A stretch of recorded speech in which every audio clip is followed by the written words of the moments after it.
Hi everyone, Jay Egersdorff here previewing game week 17 of the Fantasy Premier League.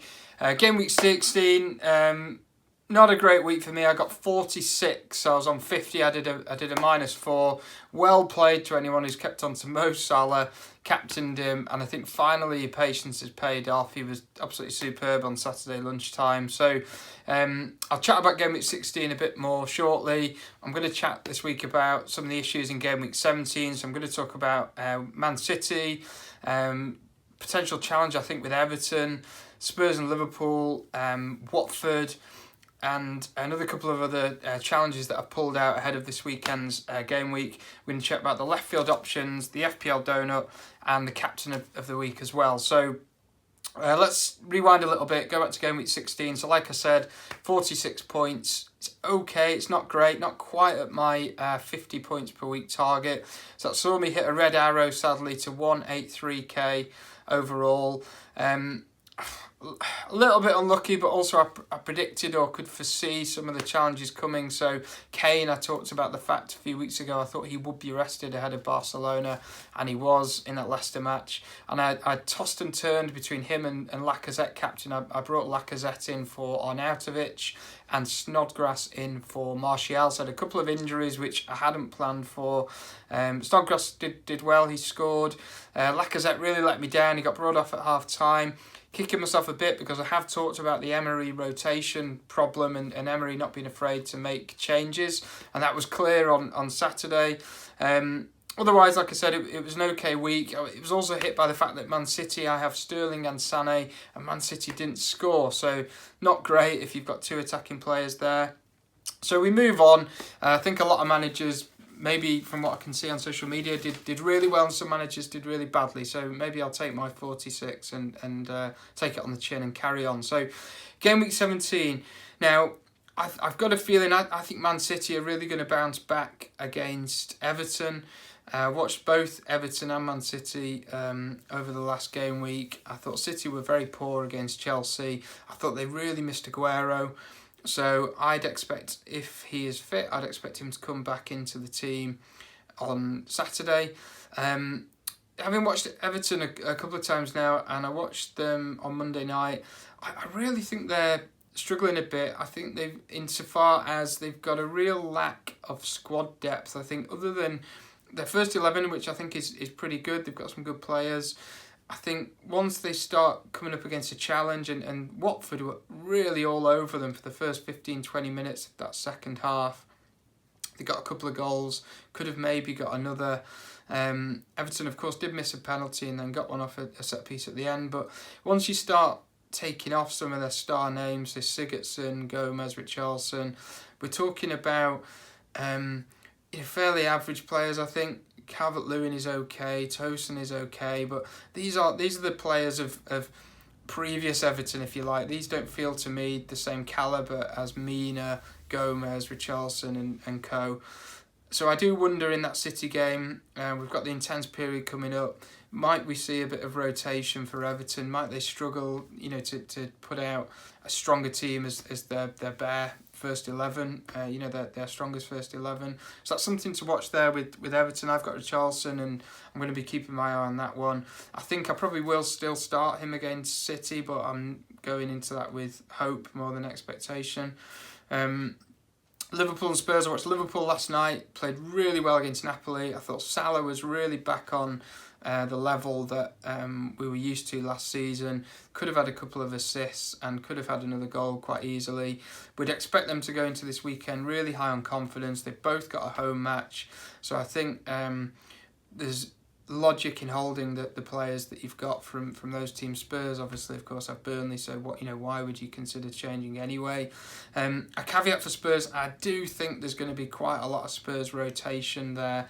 I've talked in previous game weeks about Poch isn't afraid to switch around his fullbacks, and I think when we look at the attacking three, we've seen in recent weeks he's not afraid to rest Ali, not afraid to rest Eriksen.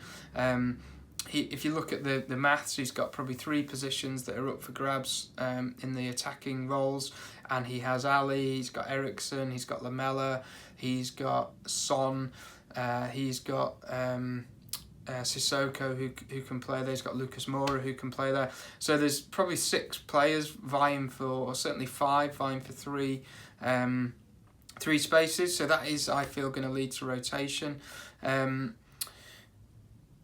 So that's Liverpool and Spurs.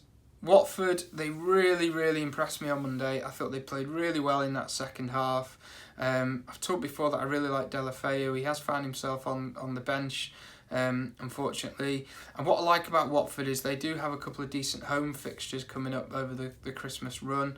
So if you do need perhaps a bargain or a value play, you've got people like Deeney, people like Cathcart who are getting a regular game in defence, and Pereira, of course, is fairly consistent. So I do think there's value to be had in that Watford team.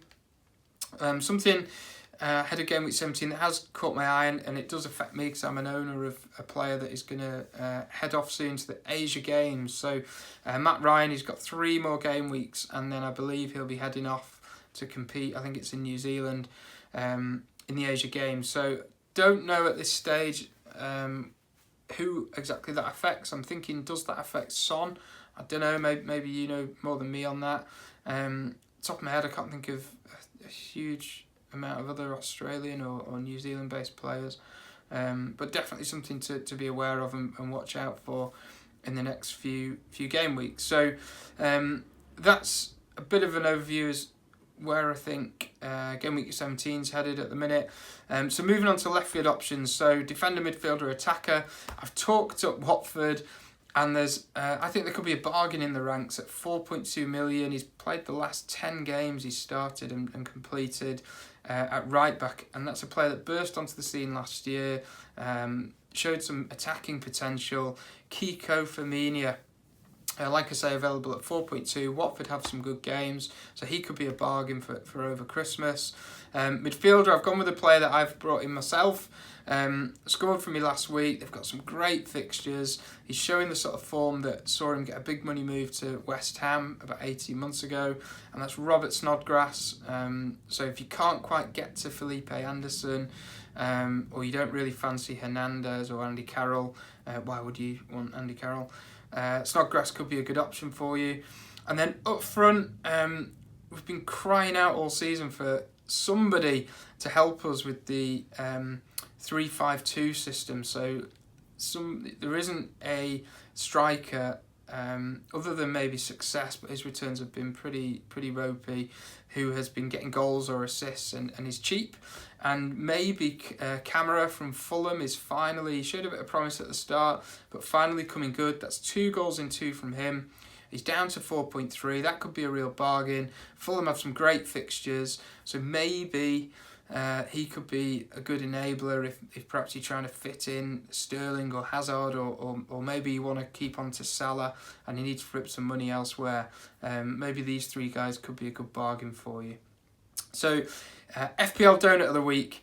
It's going to go to another Everton player this week, and Coleman looked like he might be in with a shout until our friend Sigurdsson missed another penalty. So that's 2 penalties he's missed this season already. That probably means he's off penalty duties now. I wonder who's going to take that over. That could be an interesting one to watch. Maybe Richarlison could benefit there. And I think he's won the donut because he's taken away an assist, or it would have been Mina who got the assist, and a whole load of managers have ended up with no points because Sigurdsson has missed another penalty. So Gylfi, I'm afraid you're the FPL donut. And then finally this week, captains. I mean, Harry Kane at home to Burnley, that looks pretty enticing. Sterling, City need to get back on track and they need to win, so you know, that looks pretty good as well. I'll have a keen eye on the Man City team for tonight against Hoffenheim. I'd be surprised if he plays, to be honest, but Pep has said they've got some injury challenges. I do think it's more likely to be some reserve players that get a run out. But then, I said at the start, I think Salah, he's playing Man United, but he is looking good. He is on form in my view. He's getting close to that level he was at last season. So if you do have him, and maybe if you do have Salah, you maybe don't have Kane, you don't have Sterling. I don't think you need to go out and panic buy and take a load of hits to get him in. I think Salah could still deliver. Liverpool have to win, of course, against Man United to stay top of the league. So I don't think that's a terrible bet if you still have Salah right now. Scored a hat-trick last week. Are you really gonna sell him? That would be a pretty brave move. So yeah, that's my outlook for game week 17. So thank you all for watching. Really does mean a lot that you guys all tune in every week. Thanks to all my Patreon supporters. We've got the Christmas strategy video up there. I've just done another article that I've just gone live today, which is about my wish list for over Christmas. It's talking up some more players that I think are going to have a decent festive period and some of the reasoning there. So go check that out if that's something you're interested in. And I will see you. Let's think. So we've got game week 17, and then I think we've got a week, haven't we, until the next one will be it'll be next Saturday, and then you start getting a bit more close together. So have a great time, and I'll see you next time. Cheers.